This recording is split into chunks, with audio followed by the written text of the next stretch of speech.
ચલો બાળકો, તો હવે આપણે ચેપ્ટર નંબર 4 માં આપણે આગળ વધીએ. હવે ચેપ્ટર નંબર 1 ની અંદર આપણે ભણી ગયા ગોસનો નિયમ. એવી જ રીતે ચેપ્ટર નંબર 4 ની અંદર આવે છે એમ્પિયરના સર્કિટલનો નિયમ. બરાબર છે. જેવી રીતે તમે ગોસના નિયમનો ઉપયોગ કરીને તમે ગૌસિયન પૃષ્ઠ વિચારતા હતા, પછી એના માટે ગોસનો નિયમ વાપરતા હતા અને વિદ્યુત ક્ષેત્ર અથવા ફ્લક્સ શોધતા હતા, એવી જ રીતે તમારે એમ્પિયરના સર્કિટલના નિયમનો ઉપયોગ કરીને શું શોધી શકો? તો કે વિદ્યુત પ્રવાહ કાં તો પછી તમે ચુંબકીય ક્ષેત્ર શોધી શકો. તો સૌથી પહેલા આ જે નિયમ છે એ કોની વચ્ચેનો સંબંધ છે? તો કે ચુંબકીય ક્ષેત્ર અને વિદ્યુત પ્રવાહ વચ્ચે સંબંધ દર્શાવતું સમીકરણ છે. આ જે નિયમ છે એ ચુંબકીય ક્ષેત્રનું રેખા સંકલન અને ચુંબકીય ક્ષેત્ર ઉત્પન્ન કરતા પ્રવાહ વચ્ચે સંબંધ દર્શાવતું સમીકરણ છે. તો શરૂઆત કરીએ તો આ જે એમ્પિયરના સર્કિટલનો નિયમ છે કોની વચ્ચેનો સંબંધ દર્શાવે? તો કે ચુંબકીય ક્ષેત્રનું રેખા સંકલન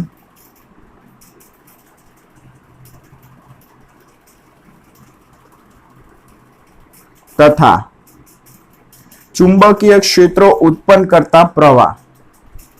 ચુંબકીય ક્ષેત્ર ઉત્પન્ન કરતા વિદ્યુત પ્રવાહ વચ્ચેનો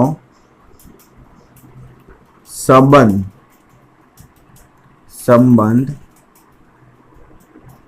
દર્શાવે છે.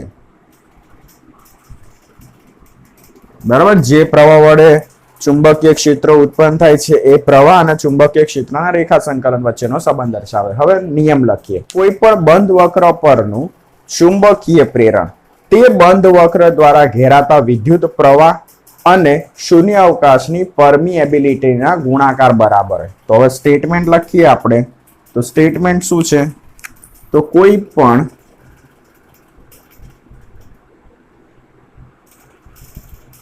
બંધ વક્ર દ્વારા ઘેરાતા ચુંબકીય પ્રેરણનું રેખા સંકલન તે બંધ વક્ર દ્વારા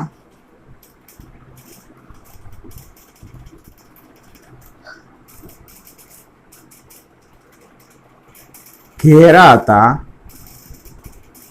વિદ્યુત પ્રવાહ ના બૈજિક સરવાળા તથા શૂન્યાવકાશની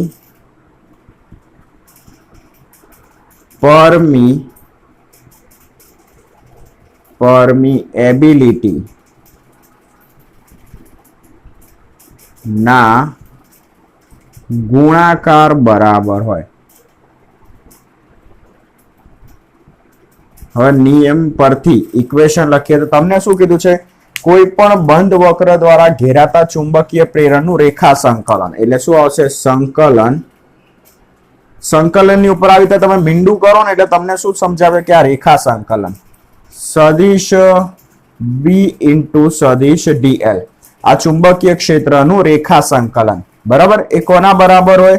તો તમે જે બંધ વક્ર લીધો છે એ બંધ વક્ર દ્વારા ઘેરાતા વિદ્યુત પ્રવાહના બૈજિક સરવાળા અને શૂન્ય અવકાશની પરમિએબિલિટીના ગુણાકાર બરાબર હોય. હવે અહીંયા મેં શું લખ્યું છે? બૈજિક સરવાળો. હવે સબમિશન આઈ, આ જે સબમિશન આઈ છે એ શું દર્શાવે? બૈજિક સરવાળો. એટલે તમારે અહીંયા જે બી કોઈ બંધ વક્ર છે એ બંધ વક્ર દ્વારા ઘેરાતા વિદ્યુત પ્રવાહનો જ તમારે બૈજિક સરવાળો કરવાનો. તો આ જે ઇક્વેશન થયું એ એમ્પિયરના સર્કિટલના નિયમનું ઇક્વેશન થયું. થોડું વધારે સમજીએ. માની લો કે આપણે કોઈ બંધ વક્ર વિચારેલો છે. માની લો કે આપણે કોઈ બંધ વક્ર વિચારેલો છે. બરાબર. હવે આ જે બંધ વક્ર છે એના સૂક્ષ્મ રેખાખંડોની દિશા કંઈક આ રીતે છે. બંધ વક્ર છે ને એમાં સૂક્ષ્મ રેખાખંડો વિચારીએ અને સૂક્ષ્મ રેખાખંડોની દિશા કંઈક આ રીતે છે. બરાબર છે? થોડું સમજજો.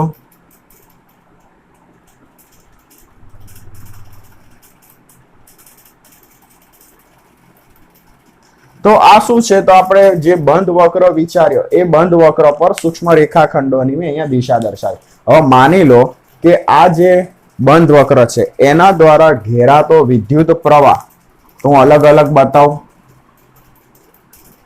આ I1, આ I2, આ I3,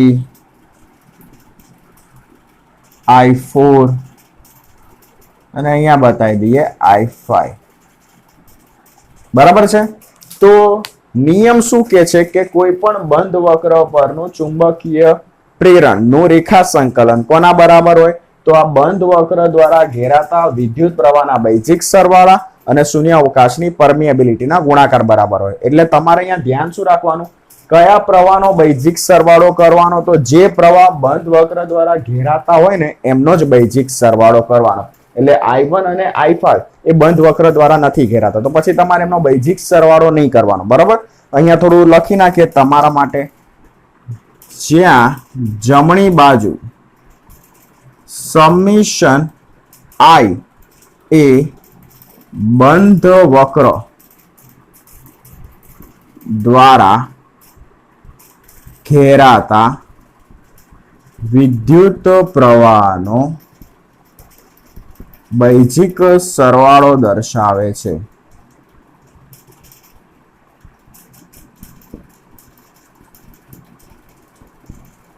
બરાબર છે. ચલો હવે બૈજિક સરવાળો કીધો એટલે તમને દિમાગમાં આવી જવો જોઈએ કે આમાં અમુક પ્રવાહ ધન હશે ને અમુક પ્રવાહ ઋણ હશે. બરાબર છે. તો હવે પ્રવાહ કયો ધન છે કયો ઋણ છે તે કઈ રીતે નક્કી કરવાનો? તેના માટે જમણા હાથના અંગૂઠાનો સ્ક્રૂનો નિયમ વાપરવાનો. હવે એ કઈ રીતે? તો તમારે શું કરવાનું? અંગૂઠો લેવાનો અને અંગૂઠો તમારે આ જે બંધ વક્ર છે ને એના ઉપર મૂકી દેવાનો. બરાબર. ચલો અંગૂઠો આપણો મૂકી દીધો. હવે શું વિચારવાનું કે આ જે રેખાખંડોની જે દિશા છે એ દિશામાં તમારે સ્ક્રૂ ફેરવવાનો. બરાબર છે. હવે જો સ્ક્રૂ તમે ફેરવતા હોય અને સ્ક્રૂ બહાર આવે તો સ્ક્રૂની દિશામાંનો પ્રવાહ કેવો લેવાનો? તમારે ધન. અને એની વિરુદ્ધ દિશામાંના પ્રવાહ કેવા લેવાના? તો કે ઋણ. હવે હંમેશા યાદ રાખવાનું કે ઊંધો સાતરો હોય, સ્ક્રૂ ફેરવતા હોય અને ઊંધી દિશામાં ફરતો હોય તો તમારું જે સમતલ છે ને એમાંથી સ્ક્રૂ બહાર આવે. બરાબર છે. તમે સ્ક્રૂ ફેરવતા હો, બંધ વક્ર છે ને બંધ વક્રની દિશામાં તમે સ્ક્રૂ ફેરવતા હોય અને જો એ સ્ક્રૂ બહાર આવે, ખબર કઈ રીતે પડે સ્ક્રૂ બહાર આવે છે? તો આવી રીતે ઊંધો સાતરો થતો હોય ને તો સ્ક્રૂ બહાર આવે. બરાબર. તો જે પ્રવાહ બહાર આવતા હોય ને એ પ્રવાહ તમારે કેવા લેવાના? પ્લસ લેવાના. અને એની વિરુદ્ધ દિશામાંના પ્રવાહ કેવા લેવાના? ઋણ. ખાન લખીએ પ્રમાણે અહીં જમણા હાથના સ્ક્રૂના નિયમ મુજબ જો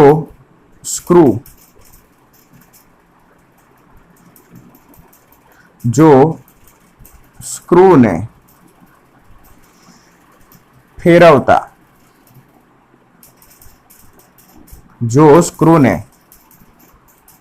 બંધ વક્રની દિશામાં ફેરવતા બહાર આવે તો બહાર આવતા પ્રવાહો ધન અને તેની વિરુદ્ધ દિશામાંના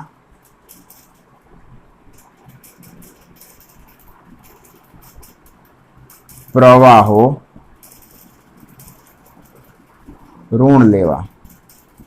અહીં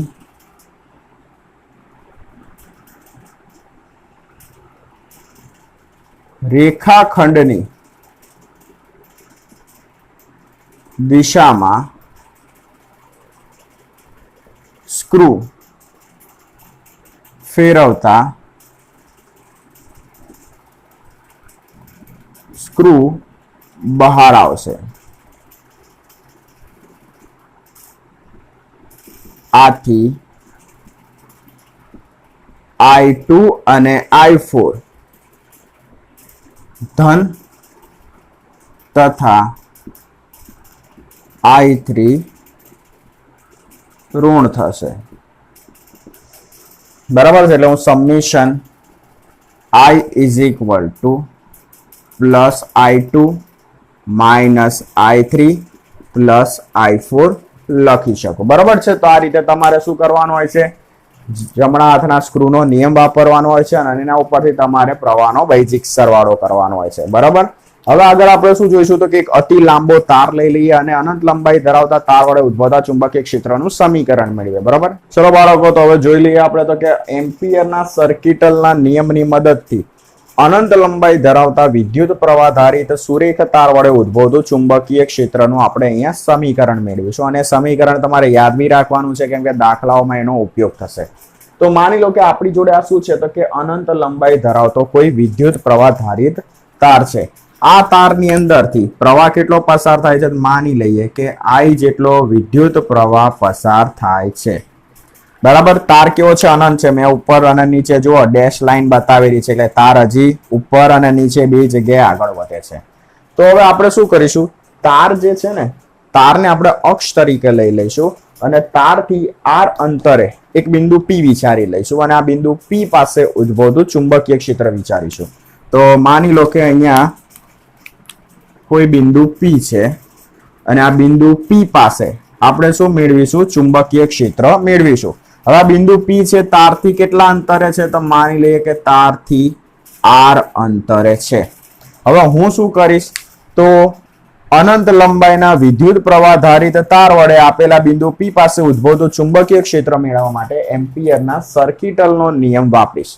એના માટે મારે સૌથી પહેલા શું કરવું પડશે તો આપણે ચેપ્ટર નંબર 1 ની અંદર ગોસનો નિયમ વાપરતા હતા અને એમાં ગોસિયન પૃષ્ઠ વિચારતા હતા. એવી રીતે તમારે અહીંયા એમ્પિરિયન લૂપ વિચારવાની. તો આપણે અહીંયા શું કરીશું? R ત્રિજ્યાની વર્તુળકાર એમ્પિરિયન લૂપ વિચારીએ. તો જોઈ લઈએ.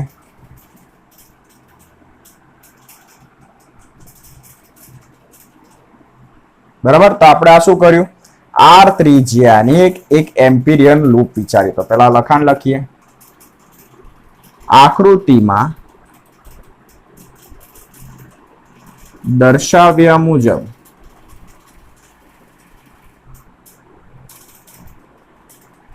અનંત લંબાઈ ધરાવતા વિદ્યુત પ્રવાહ ધારિત તારને અક્ષ તરીકે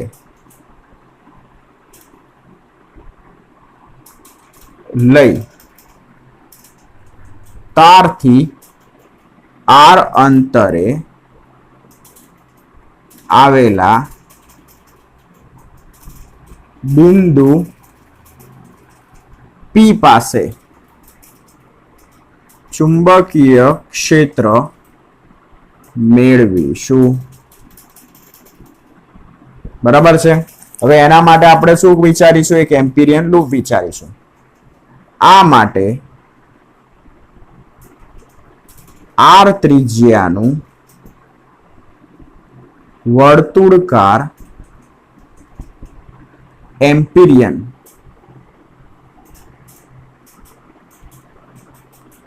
લૂપ વિચારતા. બરાબર છે. ચલો, તો આપણું આ શું છે? બંધ વક્ર થઈ ગયું, જેને આપણે કહીએ છીએ એમ્પિરિયન લૂપ. અને હવે એમ્પિયરના સર્કિટલનો નિયમ વાપરતા. તો હવે એમ્પિયરના સર્કિટલનો નિયમ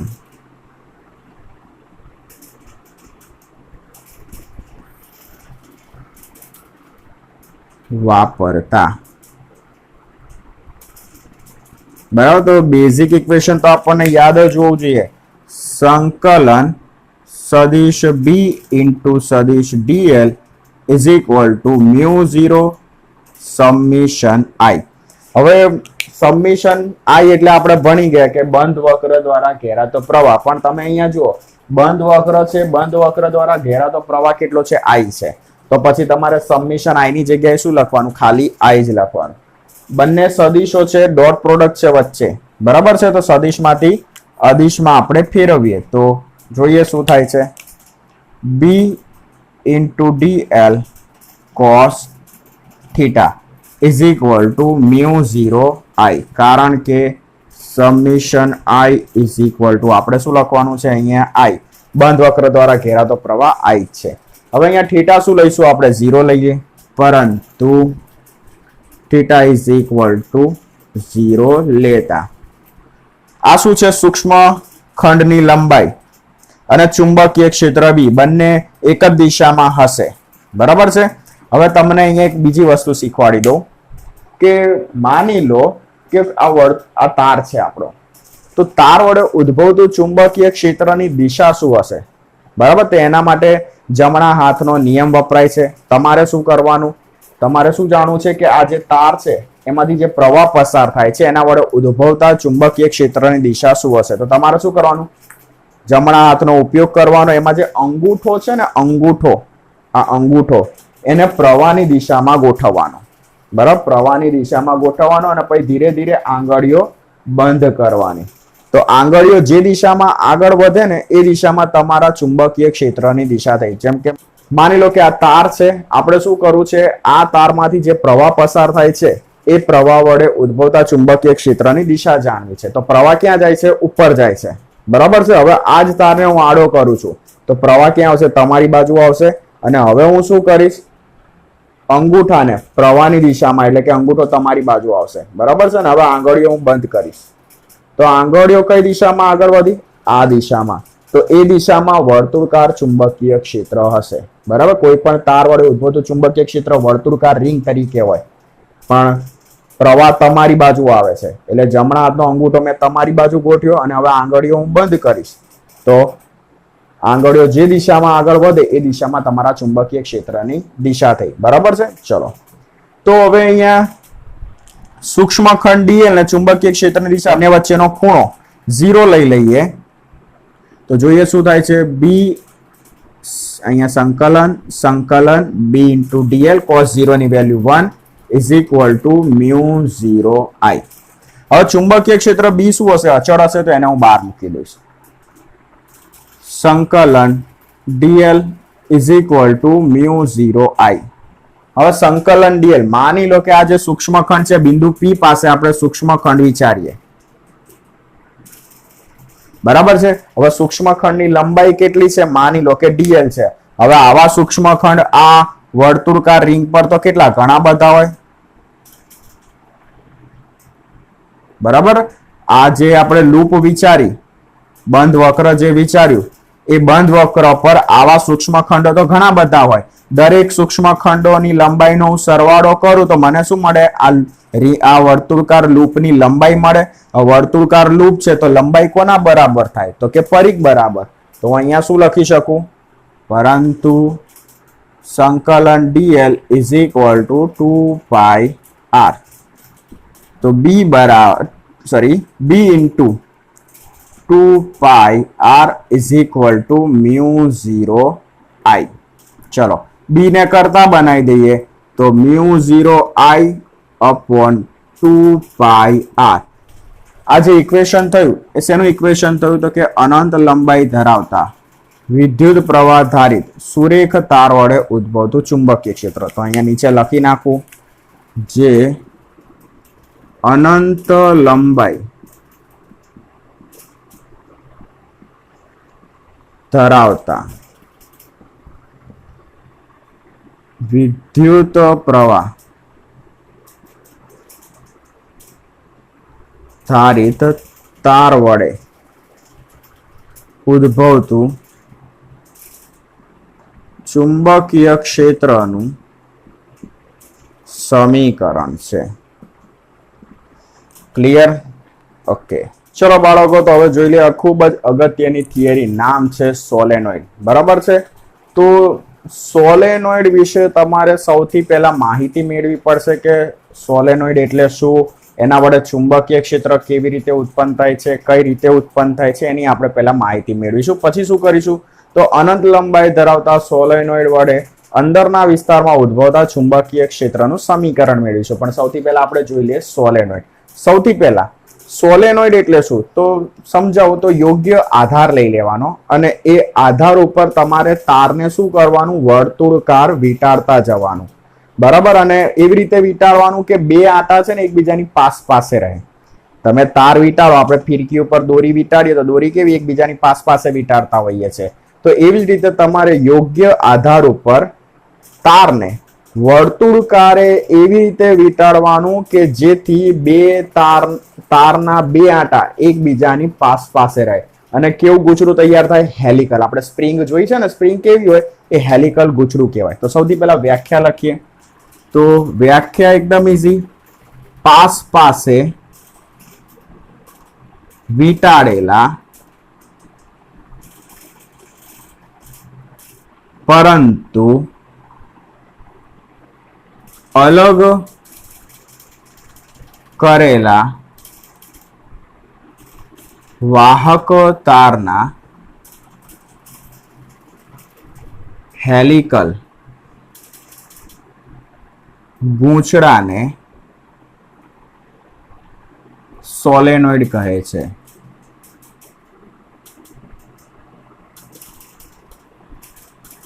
આ શું થઈ તો કે સોલેનોઇડની વ્યાખ્યા. આવી રીતે જ્યારે ગૂંચળું હોય ને તો આને શું કહેવાય, હેલિકલ ગૂંચળું, બરાબર છે. તો આ એક પ્રકારનું એવું જ હોય, હેલિકલ ગૂંચળું જ હોય. ચલો હવે આગળ વાત કરીએ. તો સોલેનોઇડમાં બે પ્રકાર આવે, લાંબો સોલેનોઇડ અને ટૂંકો સોલેનોઇડ. આ શું આવે, સોલેનોઇડની લંબાઈ આવે. આ શું આવે તો કે સોલેનોઇડની ત્રિજ્યા. જો સોલેનોઇડની ત્રિજ્યાની સરખામણીમાં લંબાઈ ખૂબ જ વધુ હોય સોલેનોઇડની તો એ સોલેનોઇડને શું કહેવાય, અતિ લાંબો સોલેનોઇડ. જો સોલેનોઇડની ત્રિજ્યાની સરખામણીમાં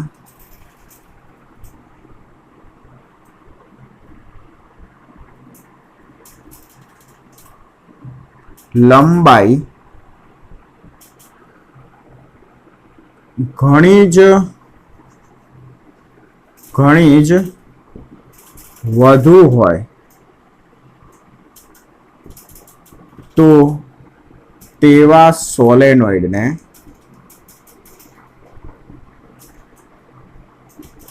અતિ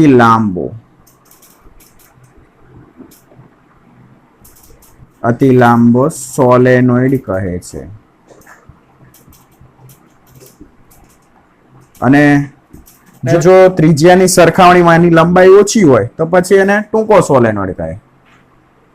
હવે ત્રિજ્યાની સરખામણીમાં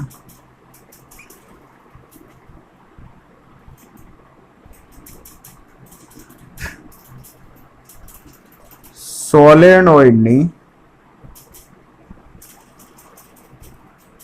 લંબાઈ ઓછી હોય તો તેને ટૂંકો સોલેનોઇડ કહે છે.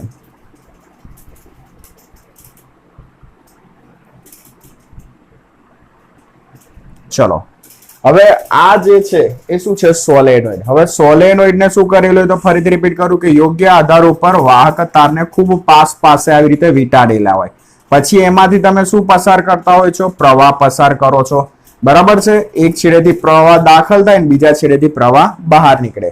તો એના લીધે થઈને આ સોલેનોઇડ વડે શું ઉત્પન્ન થાય, ચુંબકીય ક્ષેત્ર ઉત્પન્ન થાય. હવે ચુંબકીય ક્ષેત્ર કઈ રીતે ઉત્પન્ન થાય તો આ દરેક તારમાંથી શું પસાર થાય, વિદ્યુત પ્રવાહ. આપણે એક વર્તુળકાર રિંગ વિચારીએ, એમાંથી વિદ્યુત પ્રવાહ પસાર કરીએ તો ચુંબકીય ક્ષેત્ર ઉત્પન્ન થાય. તો આવા તો કેટલા આટા હોય, ઘણા બધા આટા હોય. તો દરેક આટાને તમે આવી રીતે વર્તુળકાર રિંગ વડે લઈ શકો અને દરેક વર્તુળકાર રિંગ વડે શું ઉત્પન્ન થાય, ચુંબકીય ક્ષેત્ર. દરેક વર્તુળકાર રિંગ વડે ઉદ્ભવતા ચુંબકીય ક્ષેત્રનો સરવાળો કરો એટલે સોલેનોઇડ વડે ઉદ્ભવતા ચુંબકીય ક્ષેત્ર મળે, બરાબર છે. એક વર્તુળકાર રિંગ આપણે જોઈ લીધી. હવે આવી તો દરેક આટાને તમે વર્તુળકાર રિંગ તરીકે વિચારો તો દરેક વર્તુળકાર રિંગ વડે ઉદ્ભવતા ચુંબકીય ક્ષેત્રનો સરવાળો કરો એટલે પરિણામી ચુંબકીય ક્ષેત્ર મળે. અહીં દરેક આટો વર્તુળકાર રિંગ તરીકે વિચારતા દરેક આટા વડે ઉદ્ભવતા ચુંબકીય ક્ષેત્રનો સરવાળો કરતા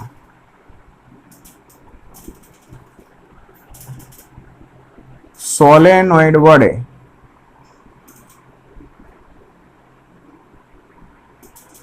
ઉદ્ભવતું પરિણામી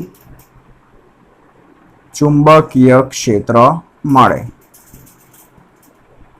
બીજી વસ્તુ, હવે આમાં કેવું હોય કે આ જે તાર છે, આ બધા તાર છે અને દરેક તારમાંથી શું પસાર થાય છે? વિદ્યુત પ્રવાહ. હવે દરેક તાર વડે ઉદ્ભવતું ચુંબકીય ક્ષેત્ર એવું હોય ને કે બહારના વિસ્તારમાં દરેક તાર, જેમ કે આ બે તાર છે, આ બે તાર વડે બહારના વિસ્તારમાં એવી રીતે ચુંબકીય ક્ષેત્ર ઉત્પન્ન કરે ને કે બંને એકબીજાની અસર શું કરે? નાબૂદ કરે. આ તાર છે ને આના વડે ઉદ્ભવતા ચુંબકીય ક્ષેત્રની અસરને નાબૂદ કરે. બરાબર છે? એવી રીતે આની ચુંબકીય ક્ષેત્રની અસરને કોણ નાબૂદ કરે? આ. એટલે સોલેનોઇડના બહારના વિસ્તારમાં ચુંબકીય ક્ષેત્ર શું હોય? 0 હોય. એટલે તમારે યાદ રાખવાનું આ સોલેનોઇડના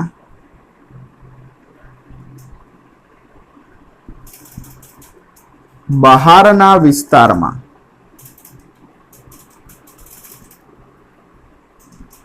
ચુંબકીય ક્ષેત્ર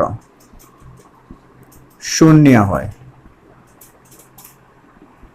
સોલેનોઇડની અંદર ચુંબકીય ક્ષેત્ર સોલેનોઇડની અક્ષને સમાંતર હોય. બરાબર છે?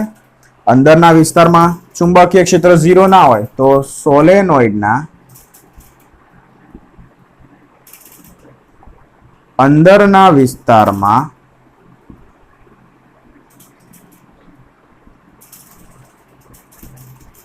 ચુંબકીય ક્ષેત્ર અક્ષને